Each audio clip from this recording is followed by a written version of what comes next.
Salutations. This is the second video of Eternal Doom. So the previous map that I played on the previous video that I played... Wait, I played the video? Anyway, the previous map that I played, Dark Dome, is a map that I like but don't necessarily love. It's very popular and quote-unquote important, but I'm not necessarily like in love with this map. This is a map that I'm playing now that I would say I love but don't like.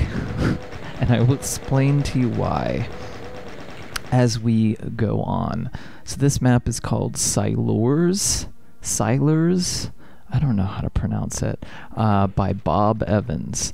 Bob Evans, if you're from like the Midwest or parts of the South perhaps, you know that there's a restaurant named Bob Evans. There was one in Ohio. There's like several in Ohio, so that's what I associate it with. But no, this Bob Evans, well, like the restaurant Bob Evans, this is a strange and confusing experience, and it's probably not good on your stomach. But no, this map is map 20 in Eternal Doom. So Bob Evans was apparently like a friend of Jim Flynn, who was also part of Team TNT, and he made a series of maps called the Odessa series, one of which was only there was only one ever released, and I think it was right before Eternal Doom. It might have even been released after. I guess he put some of the earlier ones on like CompuServe. But yeah, so he was going to make this megawad called Odessa, and I guess he abandoned it, but he put individual levels as a series on CompuServe, but they were known to have existed, but they were never uploaded to id Games except for the last one, which was Odessa 14. So it was like this mysterious thing, like much about this guy's work, honestly. It was this mysterious thing that, you know, no one knew where these levels were and if they even existed anymore. And then somebody, I think it was the guy who runs the Doom blog, where he plays through, the one-man Doom blog, where he plays through individual, you know, a bunch of different WADs and reviews them. Definitely a good blog to check out if you want overviews of, you know, a wide variety of Doom sets. But yeah, sometime, I think it was in 2014, perhaps, I think he made a post about it, and then Bob Evans showed up out of nowhere. Who knows what Bob Evans is doing with his life? Who knows the direction? I mean, like, the design of this map indicates somebody who's kind of a hobbyist, but also somebody who's like has their own like idiosyncrasies. And this is like what is so fascinating about this map. So this map is called, so he has two maps in Eternal Doom, and yes, like all the other Odessa maps were released in 2014 or whatever, when Bob Evans came back, so you can play them now. I still haven't played them, but the Eternal Doom ones, I think, were the last maps that he made. So it was this map and the final map, map 30. So map 30 is called Excalibur. It's probably the most well-known, but I prefer this map because it has kind of a creepy, sort of creeping into like various dark crypts, not knowing at all what you're about to encounter, experiencing like these strange and cryptic secrets and progressions. You feel like you're unlocking your way into a tomb, whereas Excalibur has that even more so with the puzzles, but the setting doesn't echo it as much to me. See, this map is called Silures. I don't know how you pronounce it. I'm going to guess Silures. But apparently it's a reference to according to Wikipedia, a quote-unquote powerful and warlike tribe or tribal confederation of ancient Britain, occupying what is now southeast Wales and perhaps some adjoining areas. Apparently, it doesn't say much about this tribe, but it says the Silures fiercely resisted Roman conquest about AD 48 with the assistance of Caradicus, a military leader and prince of the Catuvalian, who had fled from further east after his own tribe was defeated.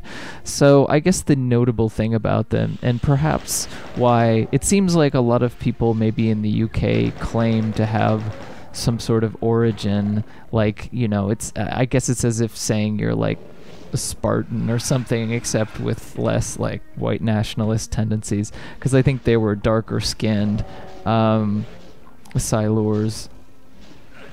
But I think the whole point is that they were supposed to have resisted Roman conquest, and people are not sure if they were just like that Rome just made a deal with the tribe or they were actually defeated.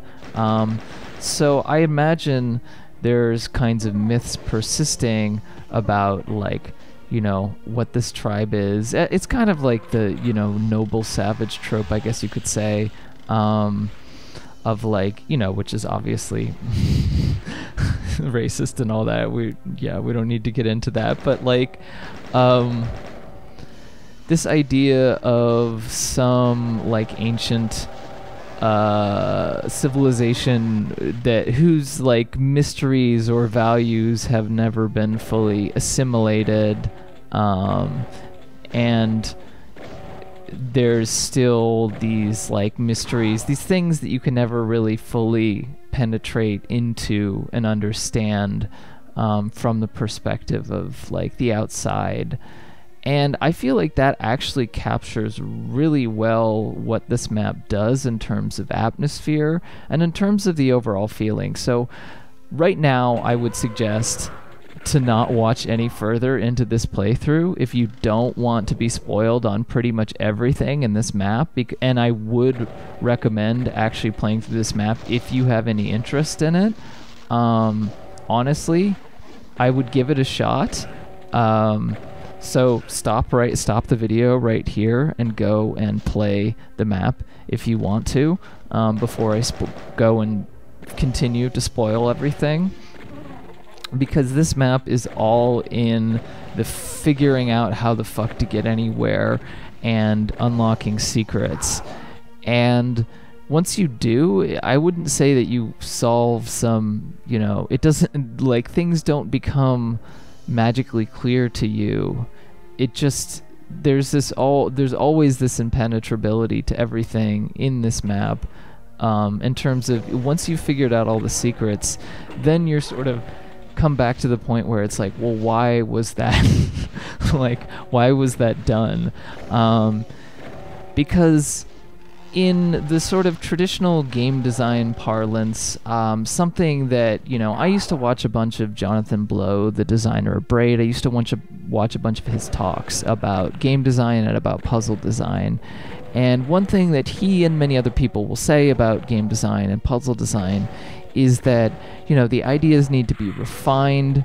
There's this idea of conveyances, like that you've done your best, you know, your due diligence to convey and to be as transparent and open with whatever puzzle that you're about to encounter, and to sort of remove the excess of anything else that might confuse the player or, you know, add red herrings into the situation, unless it's something that emerges as they play. But these puzzles are highly fabricated. It is like they're highly arbitrary. But I feel like that's the point. And you can say that, like, I think it is an element of, like, there is an element of 90s-ness to this. And, like, one game, I have talked about this before, I don't think on these videos, but like one game that I was playing through fairly recently was called Chip's Challenge, and it was like a Windows 95 game that was re-released on Steam recently. But it's a puzzle game from the 90s, and it has that sensibility of, like, you have no idea what to expect. The levels vary vastly in quality. Some of them are much more refined and interesting puzzles, and some of them just make you repeat things over and over again. You have to do the same things over and over again. So there's no consistency. But on the other hand, it's like there's way more range of ideas, and it's kind of like the scope of ideas is way sort of larger than what you'd expect from maybe a contemporary, more refined puzzle game. And that's how I would think about something like this. Yeah, here's one of the first big secrets, and you need this to get both the shotgun and the super shotgun and the rocket launcher, which it's no joke because I'm pistol starting this map. I actually think I did find that secret. So like take a few steps back and see how we got there. So like you saw earlier, I opened that door by seeing there was a torch that was unlit on one side. So I hit the unlit torch. That opened inside this whole area.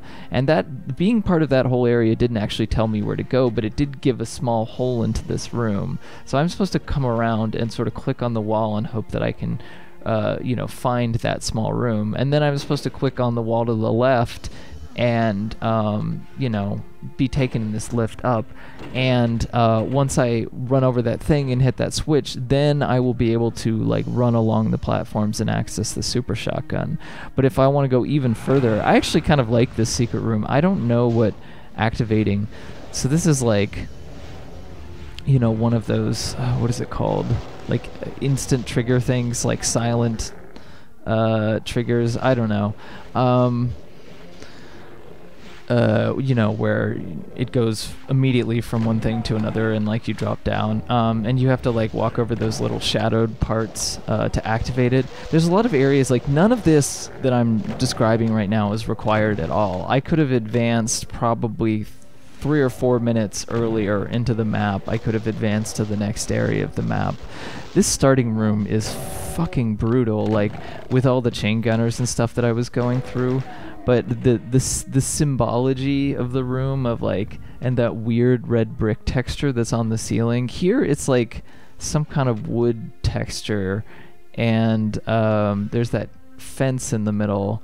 There's like, it's very minimal in terms of like, and abstract in terms of what any of these environments could suggest. It's some kind of like crypt, castle, caverns type area in this map.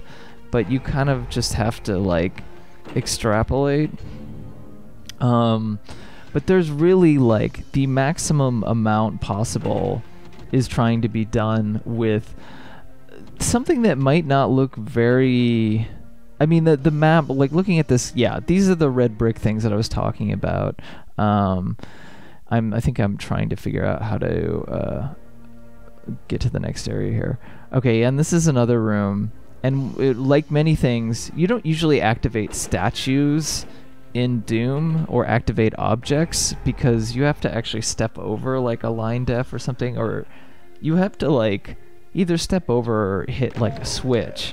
But by, I guess, having a switch line def in front of, which is what you activate in front of an object, that causes the impression of you activating the object. But that's not something that you're normally expected to do. But in the case of this, you are expected to do that. I don't think it's required to exit, but if you're playing through this map, it's not going to be clear at all what is... No, it is, actually. I take that back. But yeah, if you're playing through this map, it's not going to be clear at all what is required for you to do, for you to exit or not. You really are stumbling around in the dark. Speaking of which, I'm stumbling around in the dark right now. This is the really clever thing. So I really did not like that first area when I first played this map because of all the chain gunners that sort of unleash themselves. It's a really brutal first area, and I do think this map improves, just gradually kind of ramps up into weirdness as it goes on. But having this like use of space where all these like areas that you saw the chain gunner in, now they have a connection to each other and you're running back through them. I think that's really, really clever, and it kind of like makes this space work. It's like there's a hidden passageway, and overall that's sort of like the design language of one Bob Evans, who there really hasn't been another designer like Bob Evans too. So I don't want to like, some of his puzzles are way too cryptic. They don't make a lot of sense. Like, And, you know, there's certain conveyances that could have been done to make it a little better. But on the other hand, there's no designer for Doom who designed maps like Bob Evans. There's no one who's ever designed a map like him. If you're like... One of the reasons that I talk about Doom maps, and then I'm so fascinated by it, is it's usually the product of one designer, right? And, like, this is something that I've talked about a lot. Here, okay, so here we finally reached this, like, central hallway area, and this is, like, one of the most confusing areas to look at the auto map, because so many, like, different things are, like, overlapping with each other, and it's very dark, unfortunately. The video makes it very dark, but we'll get into, like, a lighter area in a second. But yeah, Bob Evans, I think, is, like, undisputably someone who you would have to consider being an auteur, you know, in the cinema sense, in the auteur theory sense, in the sense that, like, they're not a craftsman because the maps that they design have a personal and individual sort of philosophy and sensibility and language that is, you know, very specific to that author's set of maps. And I do think that's true of a lot of the designers and levels that I talk about for Doom Mixtape. Not necessarily all of them, I would say. It's definitely true for, you know, Sfera Kvernmo or God, why do I forget his name? I'll remember it in a second. Dobu, who made the first, you know, the map before that I went over. But there are a lot of Doom mappers who are more like I would consider craftsmen, you know, some of whom have made great maps, but don't necessarily have the specific individual sensibility of a lot of the maps that I'm talking about here. But that's the thing, like, you know, auteur theory, that kind of stuff, isn't often applied to games because usually they're created, you know, by large groups of people. The game industry is something, you know, it's a very collaborative process, generally. But when you're talking about, you know, oftentimes like smaller games, small indie games, or especially the, like, Doom map design, you really can see the individual sensibility of particular people because everything in the map is designed by one person. And that leads to occasionally, you know, when someone has their own sensibility, some, you know, quite bizarre flights of fancy or whatever. And I guarantee that, like, Bob Evans was never somebody who necessarily interacted with the community to a huge degree. Probably was someone who was just friends with, you know, Jim Flynn. Here's another area. Like, I actually discovered this when I first played through this map, this part, but I didn't when I played through it again. It's funny, like, I think I was more observant the first time I played through this set, and I actually will say the first time I played through this map, and this is like a compliment to this map, is that I mostly figured out how to beat this map. I got incredibly close to beating this map by myself with no help from a guide. There was one part at the end that I needed a guide for, but the weird thing about this map, the really weird thing about this map is that there are two exits, and one of them is not a secret exit. They're just two exits, and one of them is much easier to get to the other one. So 99% of people are going to take the blue exit, and I'll show you the blue exit, but I'll also show you the other exit. I guess if you wanted 100%, you know, whatever, then you would take the other exit. But I had to, like, consult the Doom wiki to figure out all the steps required to do this. And again, like, I found this secret the first time I played through this map, and I thought it would be in some way required. Like, I saw these yellow bars, but I never found the yellow key when I played through by myself. It's not something that you would easily find, and I'll show you why later. But yes, this opens up the path to the yellow key, or to the specifically to the red key area, which you'll need to take that exit, but I'll explain it later. God, it's so complicated. But yeah, I can't imagine that Bob Evans is someone who played, who was really a part of the community per se.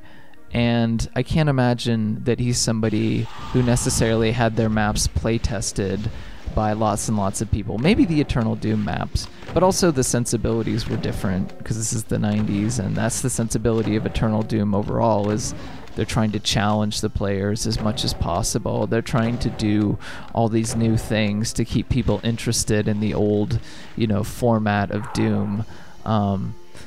And really, like, honestly, the feeling of this map and his map 30, it doesn't really feel like Doom. It feels like almost a different game. There's a different atmosphere, not just because of the textures, but because of the design sensibility. It's something kind of completely different, which I find really fascinating. This is, I think, where the map really starts to hit its stride. Is we were out of like all that like dark hallway hell. This seems like an important area. Later on we'll find out that it's not at all important. Lots of red herrings in this map. Of areas that seem like they're going to be really important. This just sends us back into the dark hall, and it makes an easier connection, because otherwise there's that area that has like a berserk pack in it that there were a bunch of either barons or hell knights in, that's like wood panel that I had to like walk into, I had to dive into, so it couldn't exit out of that room. So this is like giving me a way back into the first part of the level. So now that we're here, you see it branches a couple times, and now it branches a couple times again, and all of a sudden we're outside. And this area is the key to the exit. I love that texture that's on the ceiling there. This is like, when I first played this map, I was like super shocked by this area because I did not expect to be going outside at all. And this is one of those things, like the twists and turns that this level takes you on, you really don't anticipate. That fucking ugly ass tree texture. I cannot believe this is what's so 90s about this set, is that like these modding communities were filled with people who have some professional skills and professional abilities, but also like they're just repurposing old textures or poor quality textures. The classic example is like the weird fence like vine texture. It looks like, I don't know, like sort of like a No Man's Land World War I barbed wire fence texture. I punched all those cacodemons. I'm very proud of myself doing that. It has this like weird it's just like such an ugly texture, and that's in TNT, like a commercial release, so definitely the standards, especially for modding, when you're like just using whatever and just trying to make it work within the context of a level, it's all over the place. This is a really weird room. Not something that's at all required. A very dense amount of enemies. It's right in the center of the map also. This is actually very important for one of the exits, but otherwise it's not really important outside of getting a secret. So again, not an area that you have to go to at all. If you're just going the critical path of this level and you know what it is, you'll miss like a large percentage of the map. Actually, I did a video about Doom 2 the way it did, about Alfonso's level from Doom 2 the way it did, that's in the style of like Sandy Petersen maps. And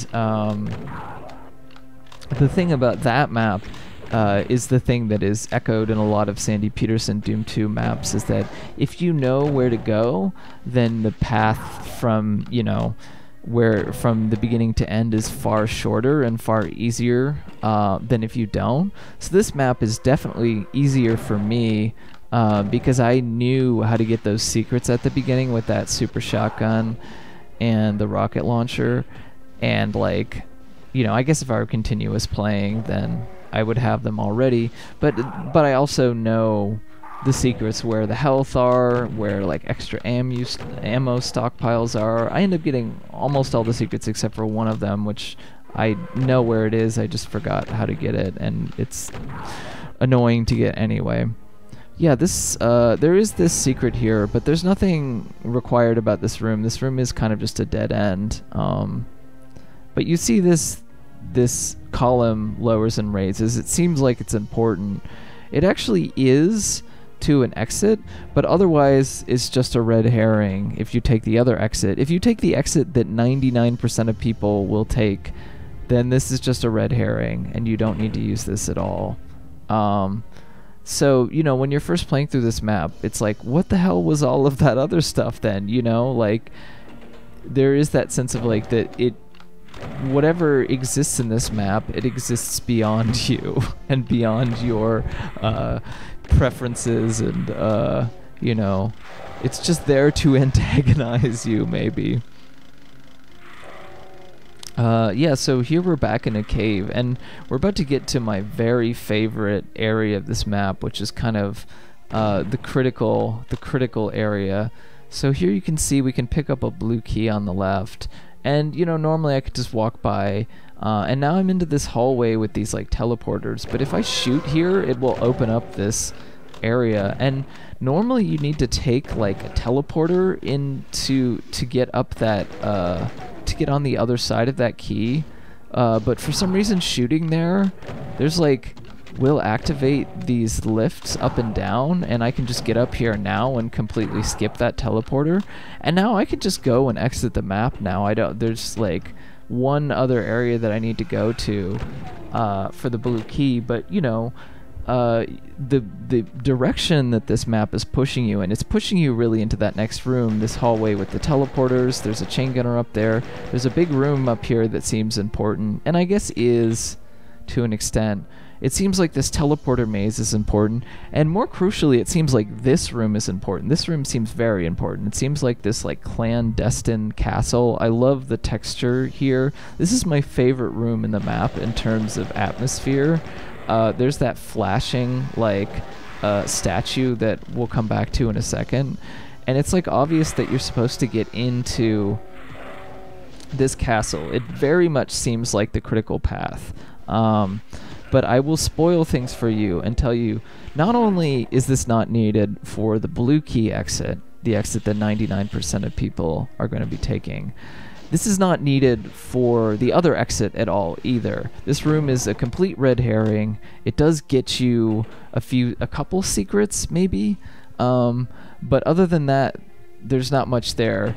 And yes, you're supposed to know, because that side of the wall is lit slightly more, I guess, to hit that switch on the wall. I guess I did find it myself later, and you have to hit that switch. And the other thing that I did find myself is, you see that statue is flashing, and that's something that's like very creepy to me. There's something very disturbing about it. I'll come back to it in a second. But if you just activate that statue by itself, I like those other statues too. If you activate that flashing statue by itself, that little triangle will go down, and you won't be able to access the second part, so you just are stuck. You can't do anything, you can't go anywhere. But no, I needed to activate that whole other secret switch area to be able to get into this area, which again, seems like a crucial, critical path. But not at all. There's this huge confrontation here. It's a really nice area. It feels like this stronghold that you've penetrated. But this map doesn't exist for you. It exists just to be there, I guess. It exists to antagonize you. It's not built for your progression. It's built just to be a space. It's built with its own logic that it doesn't have to ever tell you why it exists. I guess you get a megasphere here. That is valuable, but given the amount of puzzling required to get to that,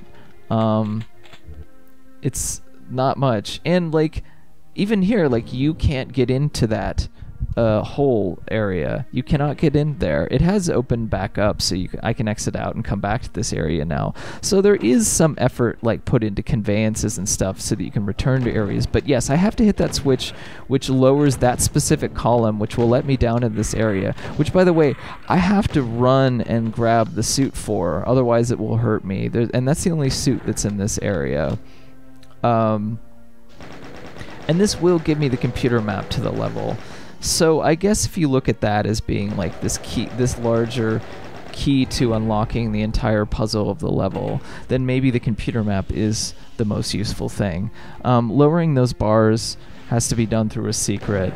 That BFG is the one thing that I will not, the one secret that I won't get because I forget how to get it, but it does activate you back here.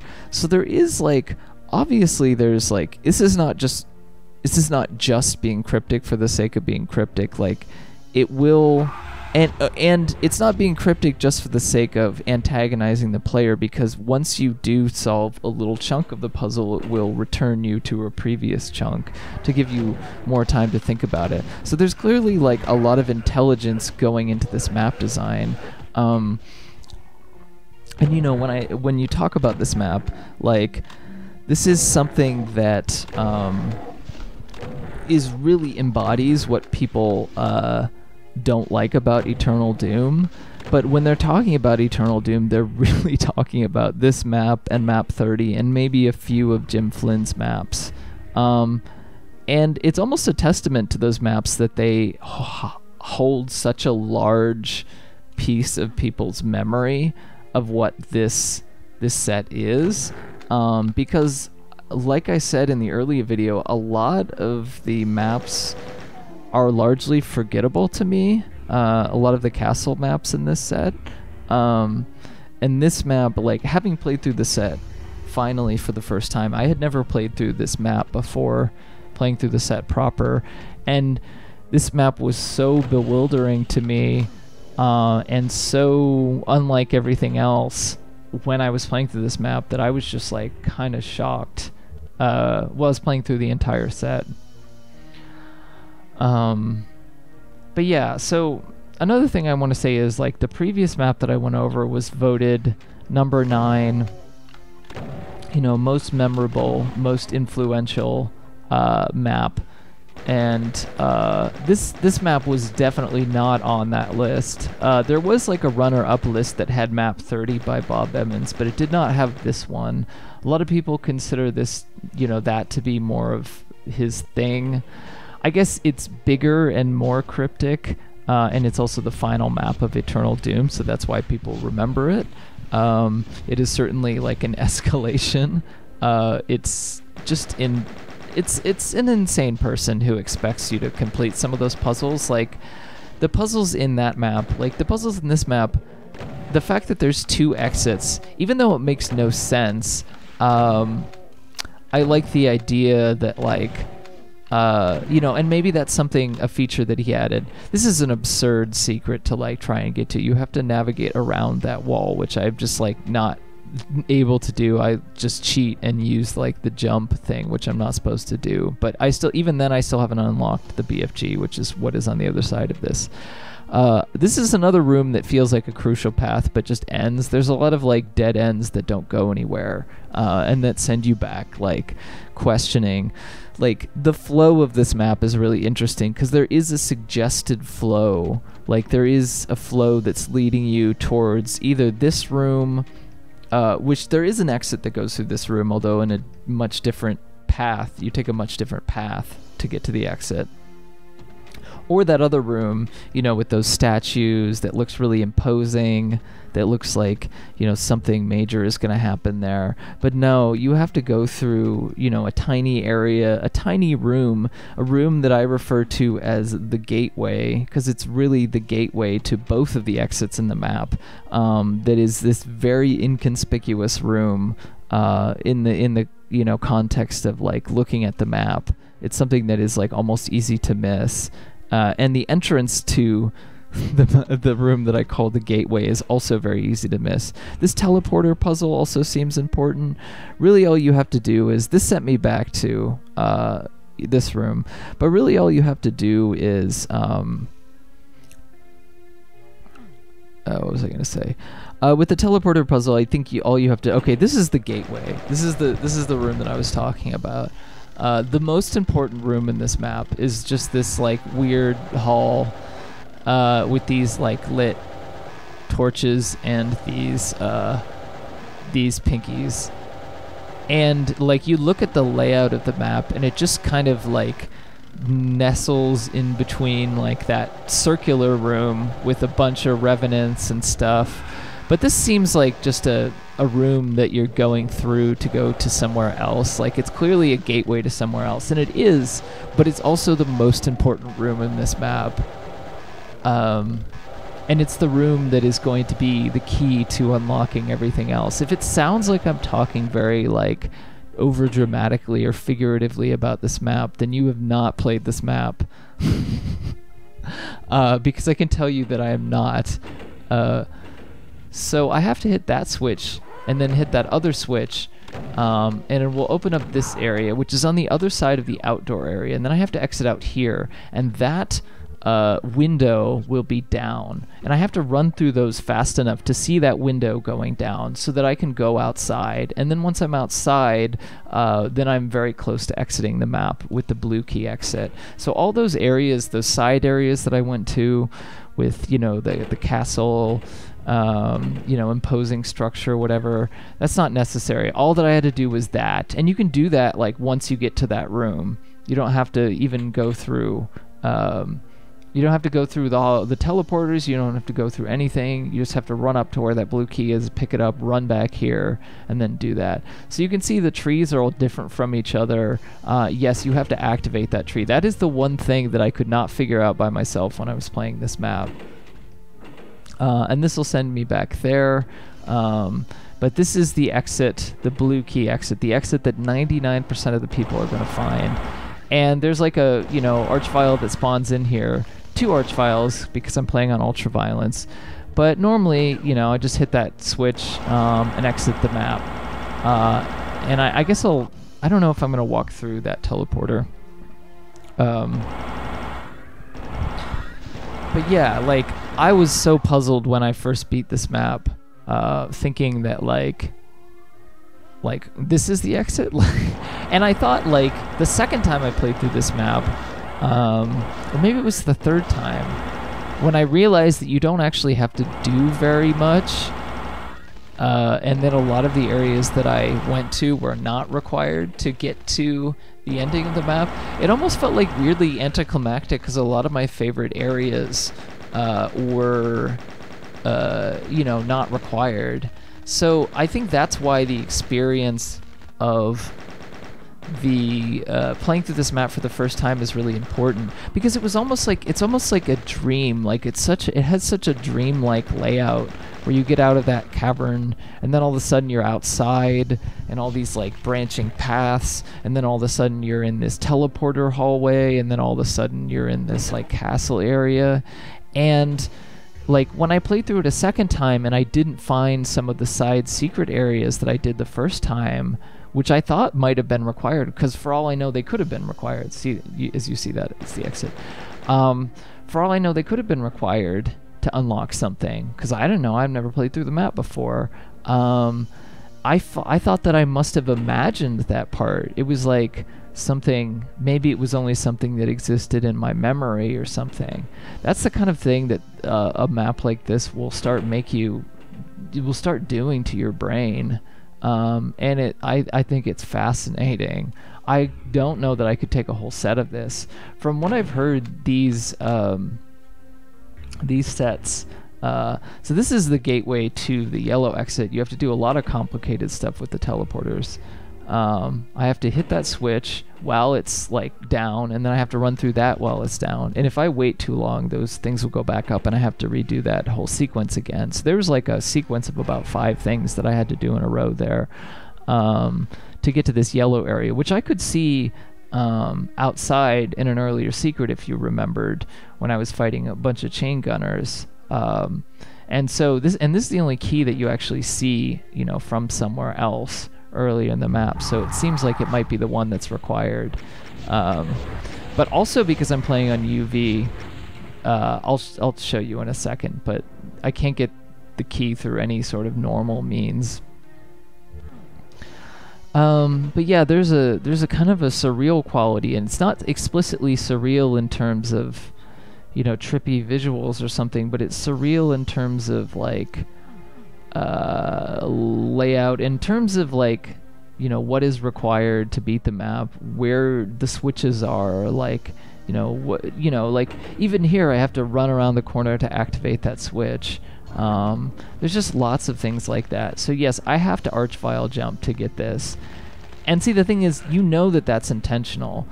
You know that that's intentional because he gives you a megasphere right there, and there's only one arch file, and I think there's even a thing that will let you respawn another arch file if you happen to kill that one.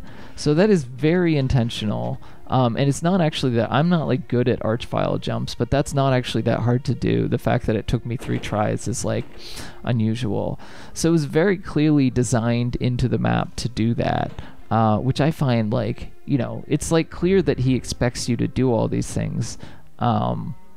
So it's not like, you know, somebody's like, there are like conveyances and stuff happening, but the logic of it is so backwards and strange that it doesn't really make complete sense.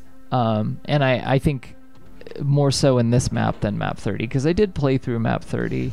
I attempted to play through it blind, and I did not get very far in that map, because if you look through, I mean, look, Google Eternal Doom map 30, like UV Max, or, you know, just some 100% secret playthrough, and look at where all the obscure locations for where all the switches are, some of which might even be required to progress. I don't need this now. I don't know how you would get this at a point when you actually need this in the map.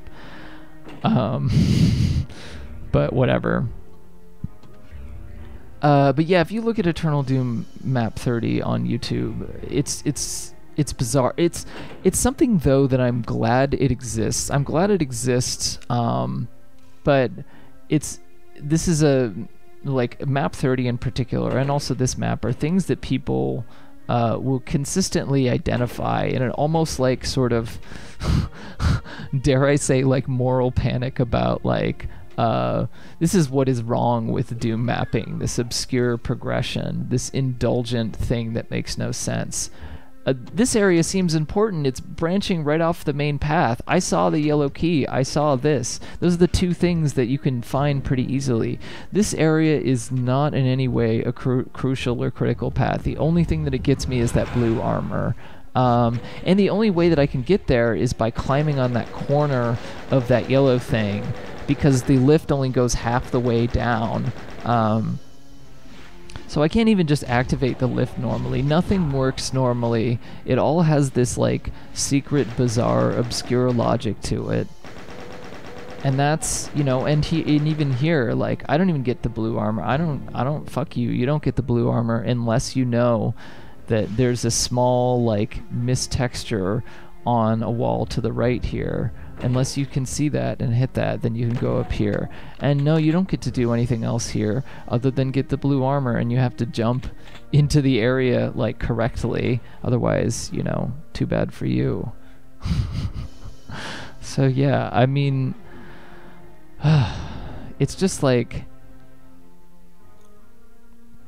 it's fascinating to me. I really have not played any other, you know, maps like this, or like map 30, but I think this map is more successful at carrying a mood, not just through the puzzle mechanics, but also through the general atmosphere of the map.